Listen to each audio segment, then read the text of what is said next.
Muy bienvenidos, apreciables hermanos y amigos en Cristo que llegan a su espacio de capacitación en Internet. Yo soy Miguel Montoro y antes de iniciar, quisiera invitarte a que me sigas en todas las redes sociales que ves en pantalla con esa imagen de perfil y ese nombre de usuario, Miguel Montoro Ministerio. Me gustan los contenidos, suscríbete y sobre todo compártelos para que puedan ser de bendición a un mayor número de personas. Nos encontramos en el Instituto Bíblico Logos, un esquema de capacitación que he diseñado en Internet para, en conjunto con el Ministerio Fe Mueve Montañas, ofrecer de manera completamente gratuita dos formas de poder aprender a mayor profundidad la palabra de Dios. La primera es a través de cursos cortos y la segunda es en la que nos encontramos, en el curso que hemos llamado Diplomado en Formación Cristiana. Y este curso, que está integrado por 12 materias, te da la bienvenida a la materia número uno. Su título lo estás observando, Teología Sistemática uno. Y el tema que hoy nos ocupa es el tema número 4, Cristo. Es lo que en teología se llama Cristología, lo que estudiaremos en este video. Pero antes de iniciar, te recomiendo que veas los videos anteriores para que tengas toda la información, porque si bien este es el tema número 4 de Teología Sistemática uno, este es el quinto video de la serie, porque también hay un video introductorio. Es muy importante también que tú sepas que cada uno de los temas que se comparten están soportados por un manual escrito de mi autoría y por lo mismo, a nombre de Logos y Fe Mueve Montañas, te ofrecemos este material de manera completamente gratuita. Únicamente tienes que enviar un mensaje solicitando tu copia digital del Manual de Teología Sistemática uno para que puedas avanzar más rápido, si así lo deseas, en el aprendizaje de esta materia. ¿Qué aprenderemos? Iniciamos primero con una verdad respaldada por la Biblia. Cristo, Cristo tuvo un nacimiento, mas no un principio. La Biblia enseña que Cristo es la unión de una humanidad perfecta, pero también de una divinidad perfecta. Por tal motivo tenemos que partir de una verdad bíblica teológica. Cristo tuvo un nacimiento cuando Él vivió en los días de su carne, naciendo del vientre de María. Mas, sin embargo, como un ser divino, él nunca tuvo un principio. Y de hecho, el propio Jesús, en citas como la que ves en pantalla, Juan 8:58, respalda esta afirmación. En este pasaje, Jesús les dijo, de cierto os digo, antes que Abraham fuese, yo soy. Y es interesante cómo en esta cita Jesús no solamente habla de que él existía antes de que Abraham existiera, sino que también en esta cita Jesús se adjudica a él el nombre más sagrado de Dios en la Biblia. Yo soy, que después dio origen con el tiempo al nombre Jehová.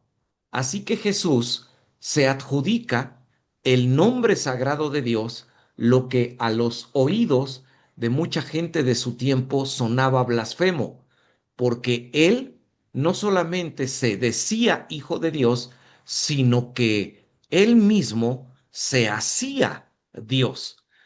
Hay un detalle relacionado con esta afirmación que veremos más adelante. Ahora, este Cristo preexistente en el tiempo, que ya existía antes de su nacimiento, también de él se afirman cosas como la siguiente.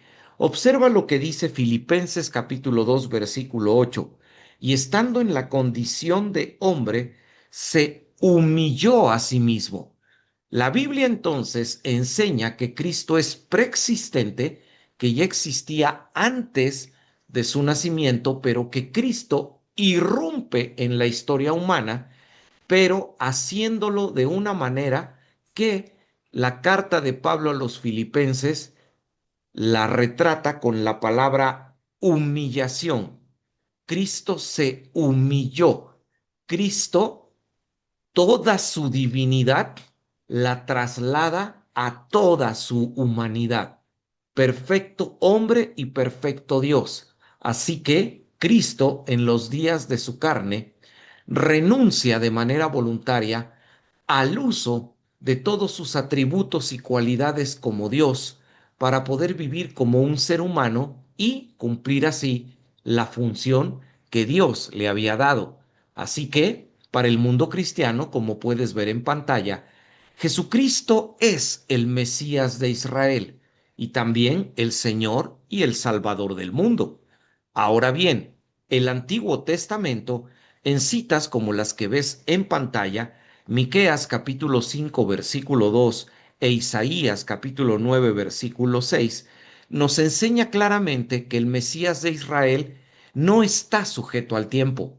Si Cristo es el Mesías de Israel, entonces, en consecuencia, Cristo es eterno.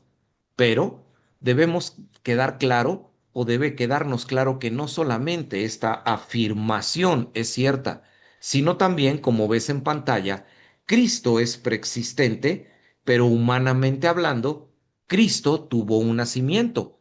Sin embargo, es necesario que Cristo deba ser un ser divino. Eso lo enseñan pasajes como Juan capítulo 5 versículo 18 y capítulo 10 versículo 30.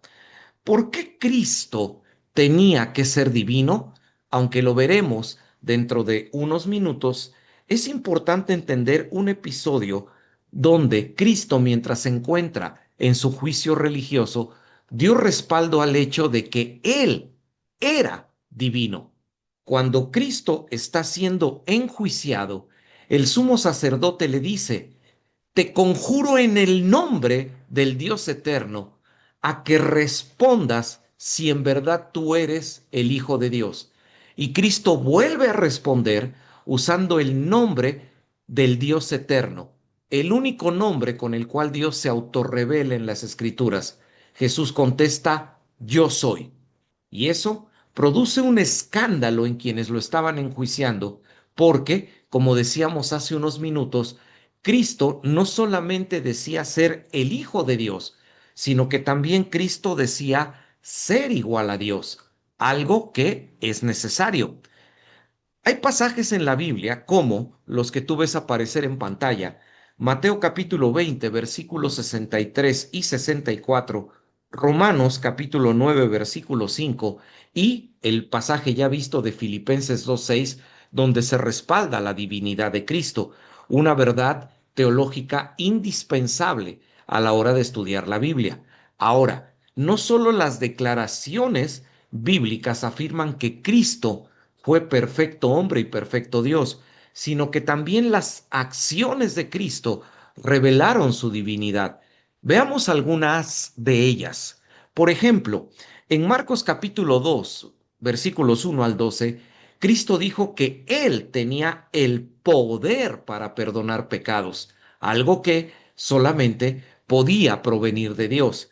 Además de ello, en Juan capítulo 15, versículo 26, Jesús dijo que Él tenía el poder de enviar en su lugar al Espíritu Santo, y eso solo lo puede hacer Dios. Y, por otro lado, Mateo capítulo 14, versículo 33, nos muestra que Cristo es adorado como si fuera Dios, y Cristo nunca se negó a ser adorado como Dios. Ahora, hablemos un poco más del aspecto humano, lo que nos lleva a hablar de la encarnación de Cristo. Lo que veíamos hace unos minutos, la Biblia relata como humillación, en el sentido de que Cristo renuncia a sus atributos como ser divino para vivir como un ser humano perfecto. En pantalla estás viendo una definición teológica de lo que es la encarnación de Cristo y quedaría definida así: acto soberano y voluntario por medio del cual Cristo asumió las limitaciones del tiempo histórico, agregando a sus atributos divinos una humanidad perfecta. En la Biblia hay una palabra griega en Filipenses capítulo 2 versículos 5 al 11 que habla acerca de esto y que ya la mencionamos como una de sus traducciones al español. Es la palabra humillación, que en griego es kenosis, y que la Biblia Reina Valera, revisada en 1960, traduce como que Cristo se despojó a sí mismo. ¿Qué significa que Cristo se despoja? ¿Qué significa la kenosis? La kenosis significa que Cristo decide voluntariamente renunciar a lo que él era como ser divino, lo que en cierto sentido representa una humillación, por lo que la traducción como humillación es una traducción perfectamente compatible con las escrituras. Eso hizo Cristo por amor a ti y por amor a mí. Ahora, ¿por qué Cristo se humilló a sí mismo? ¿Por qué se despojó a sí mismo? ¿Qué nos enseña la teología sobre los propósitos por los cuales Cristo decide asumir las limitaciones humanas? ¿Por qué el perfecto Dios decide volverse un perfecto hombre? Te comparto varios motivos. Juan capítulo 1, versículo 18, para así poder revelar a Dios a los hombres en un plano que el hombre pueda entender. ¿Por qué Cristo se humanó? Primera de Pedro, capítulo 2, versículo 21, para poder establecer un ejemplo de vida de alguien que puede vivir sujeto en obediencia perfecta a Dios y por lo tanto nosotros también lo podemos hacer. Pero también hay un propósito más. Primera de Juan, capítulo 3, versículo 8, dice que Jesús se hace hombre para poder destruir las obras del diablo y demostrar que aun como hombre no tenía Satanás poder alguno sobre él. En consecuencia, el creyente también puede llegar a tener dominio sobre las obras infructuosas de las tinieblas. Además, te comparto un cuarto propósito de la encarnación. El libro de Hebreos capítulo 10 versículos 1 al 15 dice que Cristo debió hacerse hombre para así, en condición de hombre, ofrecer a Dios el sacrificio perfecto para salvar a los hombres, porque en la cruz tenía que ofrecerse un ser perfecto, pero también al mismo tiempo un ser divino, que no estuviese sujeto al tiempo para que así su sacrificio pudiera alcanzar a salvar absolutamente a los seres humanos de todas las edades. Así que, en este tema, nos debe quedar claro que la cristología es contundente en afirmar que Cristo es la unión perfecta de el Dios eterno y el perfecto hombre que se unen para poder lograr todos los propósitos que te he compartido. En el Manual de Teología Sistemática 1 hay mucha más información, por lo que vuelvo a recordarte que puedes pedir tu manual en versión digital para que puedas estudiar a mayor profundidad este tema. Solo me resta recordarte que al final de cada lección existe una tarea de 10 preguntas que tú tienes que enviarnos con tus respuestas para que nosotros las revisemos, te enviemos algún comentario y al final, cuando hayas cursado las 12 materias del Diplomado en Formación Cristiana, si tú así lo requieres, se te puede hacer llegar en formato digital una constancia donde se certifique que tú ya has podido cursar este diplomado que capacita a cualquier creyente para poder desarrollar cualquier trabajo hacia el interior de su iglesia local. Así que esperamos tus tareas y también que nos sigas en los demás videos de esta materia, Teología Sistemática 1, aquí en el Instituto Bíblico Logos, que en conjunto con Fe Mueve Montañas ofrece esta capacitación de manera completamente gratuita. Que Dios nos bendiga a todos.